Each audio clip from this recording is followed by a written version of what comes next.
Being up over the thing to remember. The scene starts to tumble to the sound of the drums. Oh boy, there ain't no need to fight the silent ring. It ain't no big thing, just show her a little. Baik Bu, selamat sore dan terima kasih atas perhatiannya. Di sini saya Yohanes Binsar dengan NIM 230404097 dari kelompok 5 akan membacakan di bagian pendahuluan. Di pendahuluan yang pertama adalah latar belakang. Dalam dunia konstruksi bangunan, sistem struktur atap merupakan elemen penting yang berfungsi untuk menyalurkan beban dari penutup atap ke struktur utama bangunan. Salah satu jenis struktur atap yang banyak digunakan adalah rangka batang atau teras, karena mampu menahan beban besar dengan penggunaan material yang efisien. Di antara berbagai jenis truss, pantras menjadi pilihan populer dalam bangunan bentang menengah karena memiliki bentuk sederhana, efisien dan distribusi dalam gaya, dan memberikan ruang yang cukup besar di bagian tengah bangunan. Dalam hal ini, perencanaan struktur baja harus mengacu pada SNI 1729 tahun 2020 dengan judul spesifikasi untuk bangunan gedung baja struktural yang mengatur perhitungan kekuatan elemen baja berdasarkan metode limit state design. Sedangkan untuk menentukan beban-beban yang bekerja pada struktur digunakan SNI 1727 tahun 2020 dengan judul beban minimum untuk perancangan bangunan gedung dan struktur lain yang mencakup beban mati, beban hidup, beban angin, dan beban lingkungan lainnya. Oleh karena itu, laporan ini disusun untuk merencanakan struktur atap pantras menggunakan material baja siku dengan pendekatan yang sesuai dengan standar nasional guna menjamin bahwa struktur yang dirancang aman, efisien, dan sesuai dengan ketentuan teknis yang berlaku. Perencanaan ini mencakup penentuan geometri truss, perhitungan gaya dalam batang, pemilihan profil baja siku yang sesuai, serta pengecekan terhadap kekuatan dan stabilitas struktur. Hasil dari perencanaan ini diharapkan dapat memberikan rancangan struktur atap yang kuat, efisien, dan ekonomis sesuai dengan ketentuan teknis yang berlaku. Bagian 1.2 ada rumusan masalah.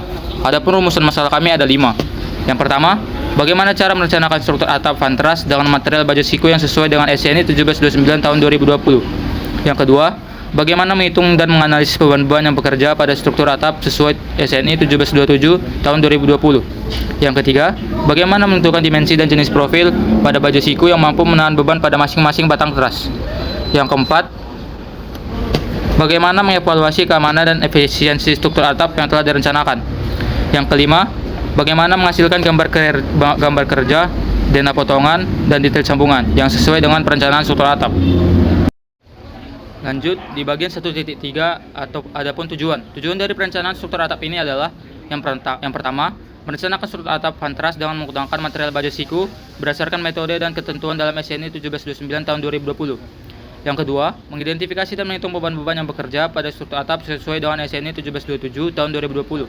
Yang ketiga, menentukan ukuran dan jenis profil baja siku yang tepat untuk masing-masing elemen pada batang pada teras. Yang keempat, nilai keamanan dan kekuatan struktur atap hasil perencanaan melalui analisis gaya dalam dan pengecekan kekuatan elemen struktur. Yang kelima, menyusun gambar perencanaan lengkap yang meliputi dena, potongan, serta detail sambungan struktur atap. Adapun yang terakhir adalah manfaat. Manfaat dari kegiatan perencanaan ini adalah yang pertama, memberikan pemahaman mengenai tahapan dan prinsip perencanaan pada struktur atap baja dengan sistem rangka truss. Yang kedua, menjadi acuan dalam pelaksanaan perancangan struktur atap ringan yang efisien dan ekonomis.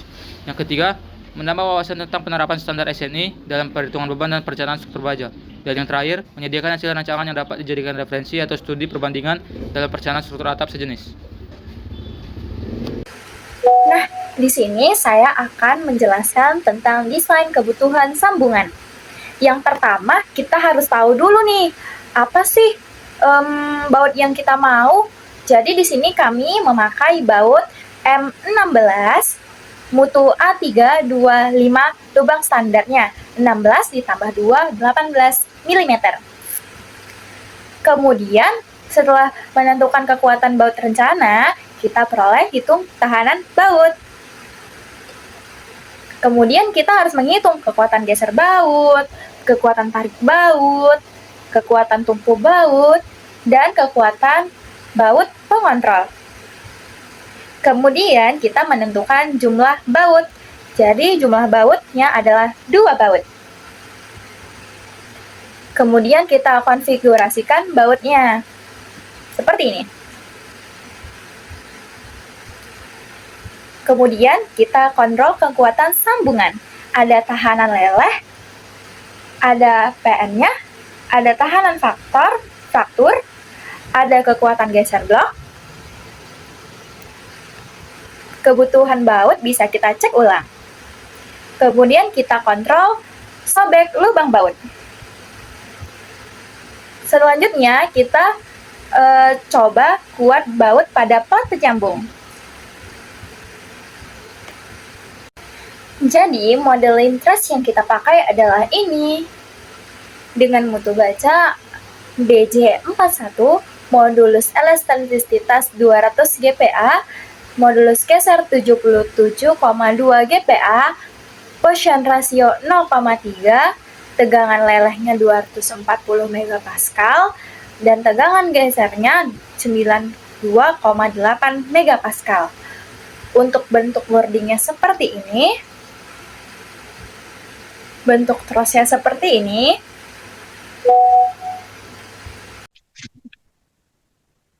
Oke, kita masuk ke pembahasan mengenai pembebanan. Jadi, untuk pembebanan gording itu kami memakai dia itu kanal tunggal, yaitu dengan ukuran 100 kali 50 kali 20 kali 2,3 mm.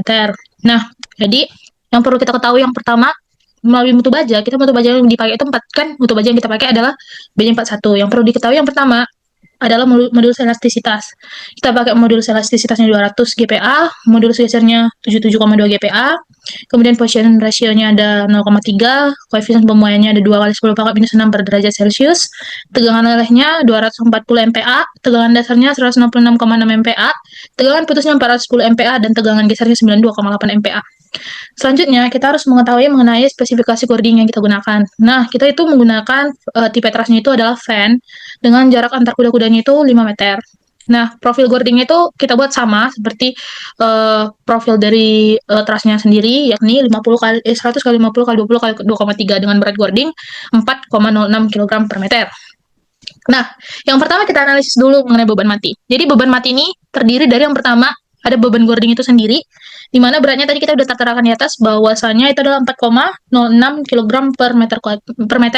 Kemudian ada berat spandek 3,42 kg per meter kuadrat, ada berat sendiri atap yaitu 2,73 kg per meter, dan ada berat track stang 0,406 kg per meter. Nah, untuk berat beban mati itu terdiri dari berat beban sendiri cording, ditambah berat sendiri atap, ditambah dengan berat track stang. Nah, di mana akumulasinya itu menjadi 7.196 kg per meter. Yang kedua itu ada namanya beban hidup. Jadi teman-teman, sebenarnya beban hidup ini, yang termasuk beban hidup ini, ada dari beban asumsi beban terpusat beban manusia, dan juga ada yang namanya dengan beban hujan. Jadi, kita itu memilih salah satunya itu, antara beban manusia itu sendiri atau beban hujan, yang mana yang terbesar. Kami asumsikan untuk beban manusia yang bekerja itu adalah 100 kg. Dan untuk beban hujannya itu, kita udah lihat di sini, dia itu sekitar, 22,4 kg per meter kuadrat. Nah, jadi karena beban manusia itu sendiri itu lebih besar dibandingkan dengan beban hujannya, maka kita memakai itu beban sendiri, yakni 100 kg. Kita akan lanjut. Nah, kita lanjut ke analisis struktur cording. Di sini kita akan mencari ada 6 variabel yang harus kita cari: Qx, Qy, Mx, My, Vx, dan Vy. Di sini udah tertera mengenai perhitungannya. Untuk dead load, dia tuh udah tertera di sini. Kemudian beban hidupnya juga udah tertera di sini. Itu dikalikan sama kosinus dan sinusnya, di mana ukurannya itu adalah 22 derajat. Dan kemudian beban anginnya juga udah kita buat, kita cari Mx, Vx, beban hujannya juga Qx, Qy, Mx, My, Vx, dan Vy. Lalu kita akan melakukan kombinasi beban. Di sini kita melihat dulu hasil perhitungan momennya. Perhitungan momen antara beban matinya itu udah tertera di tabel ini. Kemudian perhitungan vertikalnya juga sudah ada. Baru kita akan memasuki dengan kombinasi pembebanan. Nah, sebelumnya kita udah membahas mengenai kombinasi pembebanan. Kita pakai yang LRFD. Jadi di sini dia memakai ada faktor koreksinya gitu. Nah, setelah melakukan kombinasi pembebanan, kita menghitung MUX, MUY, VUX, sama VUY-nya. Kita akan mencari nilai yang terbesar. Maka untuk kombinasi pembebanan nilai yang terbesar itu berada di MUX-nya itu 48,768, MUY-nya itu ada di 21,244, VUX-nya itu ada 80,644, VUY-nya itu ada 68,198. Nah, kemudian kita akan menghitung perhitungan kelangsingan dari sayapnya. Nah, ini menggunakan SNI 1729 tahun 2020 dan 2020 tentang kasus 10. Jadi untuk mencari rasio kelangsingan sayap itu kita bisa melakukan perbandingan antara lebar dan tinggi. atau enggak, lebar dan ketebalan. Maka kita dapat bahwa rasio kelangsingannya itu ada di angka 10. Kemudian setelah kita mendapat rasionya, kita akan mencari eh, kelangsingan platnya dengan rumus 0,38 akar dari E per FY. Nah, E-nya itu kan kita dapat, kita tahu bahwa E dari baja itu sendiri adalah 200.000 dan FY-nya itu adalah 240. Maka didapatkan nilai dari batas kelangsingan platnya itu adalah 10,74. Kemudian kita cari batas kelangsingan non kompaknya itu, dia ada di angka 28,28. Kemudian kita akan bandingkan antara yang tadi rasio kelangsingan sayap sama kelangsingan plat. Jadi kita dapat kalau kelangsingan sayap itu lebih kecil daripada kelangsingan plat, di mana kelangsingan sayap itu ada di angka 10 dan kelangsingan plat itu ada di angka 10,74. Lanjut, kita akan menguji kelangsingan badan atau web. Nah, di sini dia menggunakan tabel B41B dari SNI 1729 tahun 2020, kasus 15, di mana H kecil sama dengan H besar dikurang 2 TF, didapatkan hasil 95 mm. Dicari lagi rasio kelangsingan badannya, batas kelangsingan kompaknya, dan kemudian batas kelangsingan non kompaknya, didapatkan bahwasannya batas kelangsingan badannya itu lebih kecil daripada batas kelangsingan kompaknya. Nah, karena rasio kelangsingan badan lebih kecil dari batas kelangsingan kompak, pada Gording diklasifikasikan sebagai penampang kompak. Implikasinya itu karena sayap yang dihitung sebelumnya itu lambdanya itu ada 10, maupun badan adalah kompak. Kuat luntur nominal MN profil ini dapat dicapai berdasarkan leleh plastisnya atau MP tanpa reduksi akibat tekuk lokal. Lalu kita akan mencari perencanaan lentur atau kuat nominal MN. Nah, yang pertama kita akan cari dulu kuat luntur sumbu kuatnya itu atau XX, di mana MN-nya ini merupakan perkalian dari FY dikalikan dengan ZX. Didapatkan hasil 1202,4 kg meter. Dikalikan dengan faktor koreksi, di mana faktor koreksinya itu adalah 0,9, maka didapatkan hasil 1082,16 kg meter. Kedua, kita akan cari kuat luntur sumbu lemah. Kuat luntur sumbu lemah. Oke, kuat luntur sumbu lemah, dia tuh kita akan carinya itu tadi kan kita kalau MNX itu kan dikalikan sama ZX. Kalau kuat luntur sumbu lemahnya itu yang Y kita kalikan sama ZY, maka dapatkan hasil 475,2 kg meter. Kemudian dikalikan sama faktor koreksi 427,68 kg meter. Kemudian kita akan kontrol interaksi lentur biaksial. Biaksial dia itu dalam kategori aman karena kita dapatkan dari rumus MUX dibagikan dengan faktor koreksi dikalikan dengan MNX ditambah MUY per faktor koreksi dikalikan dengan MNX kurang dari sama dengan 1. Maka itu dia aman. Kemudian kita akan cari perencanaan geser. Si sudah tertera tentang kuat geser nominal, kita dapat bahwa rumus VN-nya itu sama dengan 0,6 dikali FY AW dikalikan CV. Di sini sudah tertera semua perhitungannya. Sehingga kita dapat bahwasanya tebal badannya itu 0,25, luas badan gesernya itu 9,25, kelangsingan badannya itu 13.320 kg, kemudian kuat geser desainnya itu 11.988, kontrol gesernya itu dalam kategori aman. Kemudian kemampuan layannya itu sudah tertera di sini, kita bisa baca sama-sama di laporan ini. Maka kita dapat untuk delta Y2 itu sama dengan 27.464,26 mm.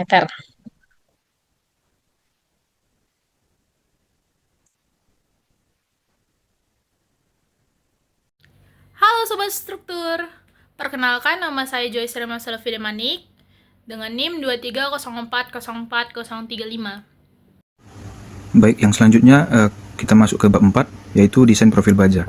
Di mana analisis struktur truss dilakukan dengan bantuan yang kami gunakan adalah software ETAPS, dan juga output yang dihasilkan ini adalah gaya aksial dari tiap-tiap masing-masing batang, yang mana ada gaya aksial dan aksial tarik dan juga gaya aksial tekan.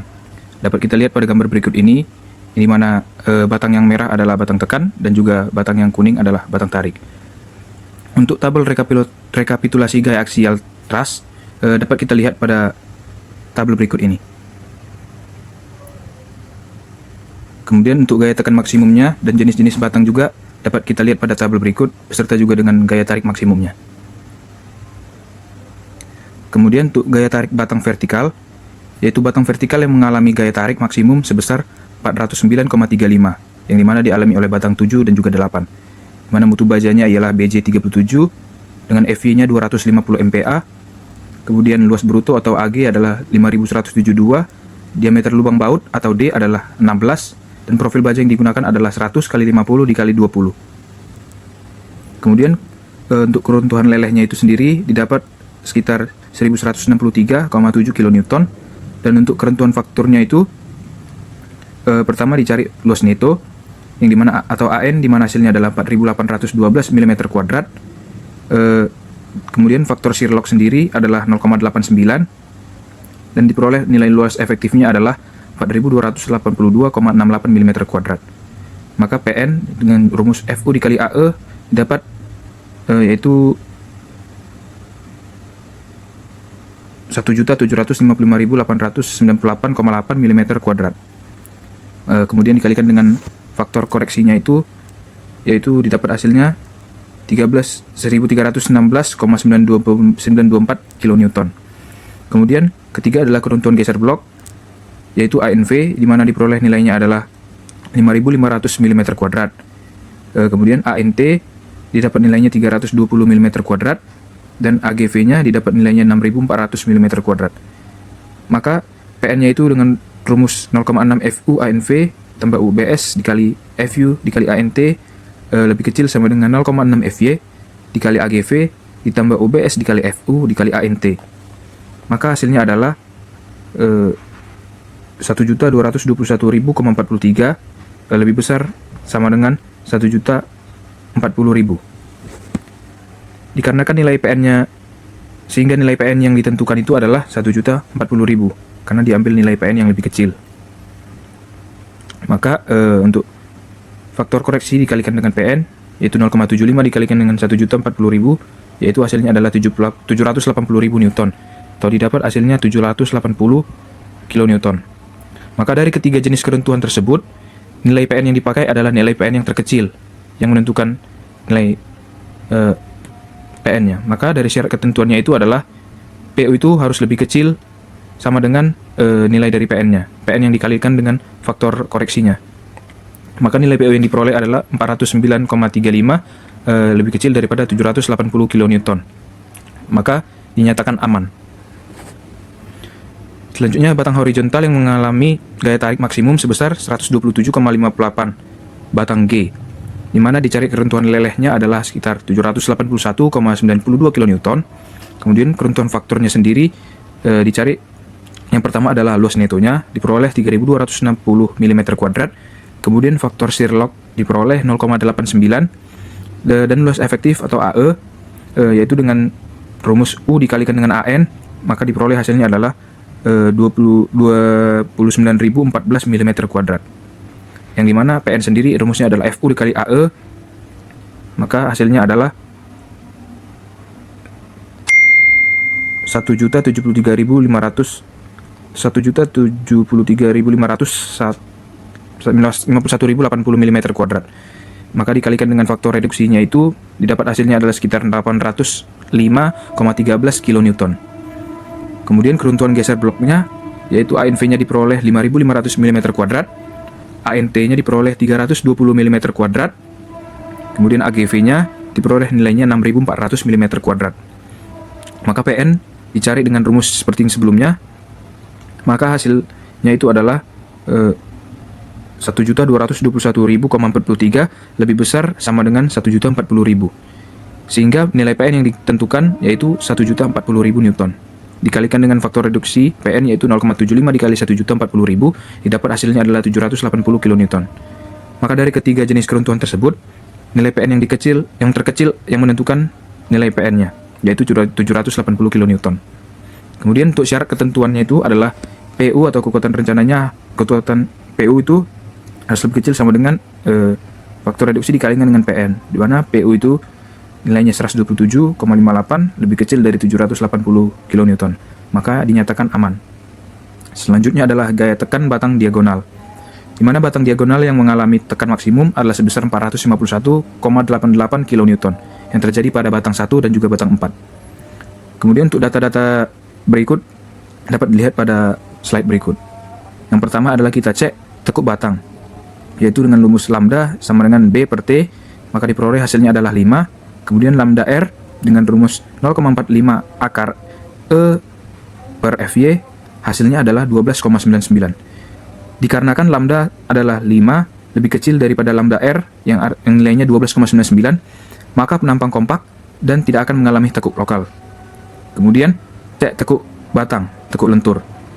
Rasio kelangsingan batang KL per R, yang dimana hasilnya adalah 72,14.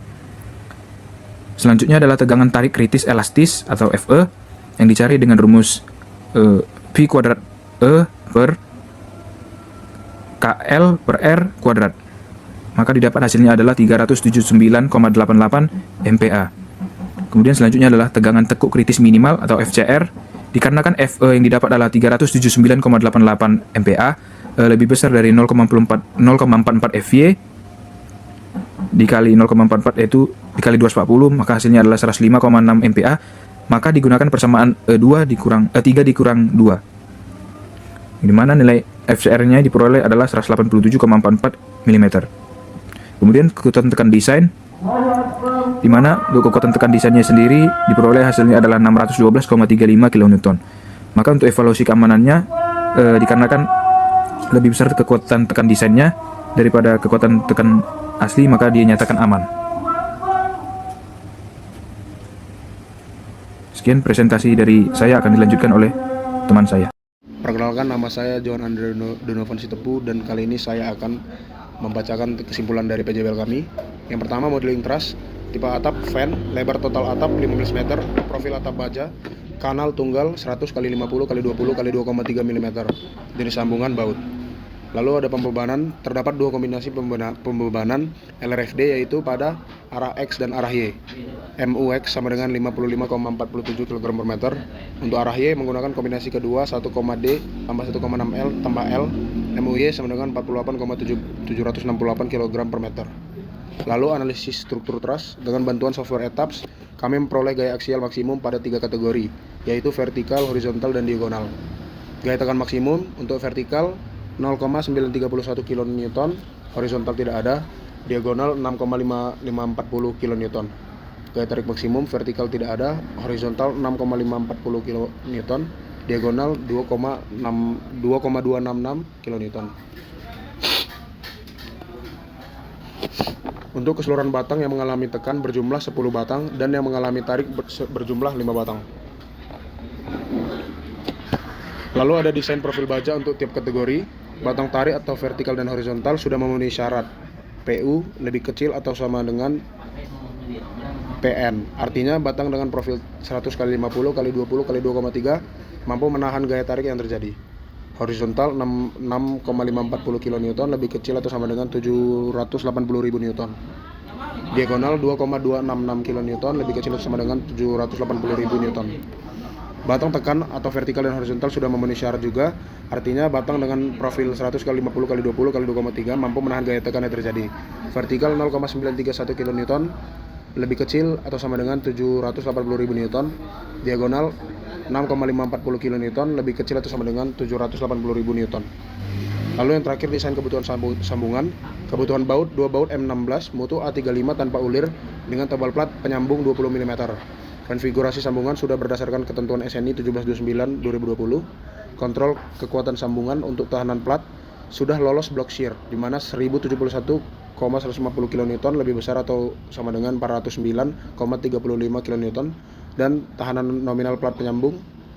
Untuk kekuatan sobek 205,74 kN per baut, lebih besar dari 70.687,68 Newton per baut. Artinya perencanaan sudah lolos sobek lubang baut.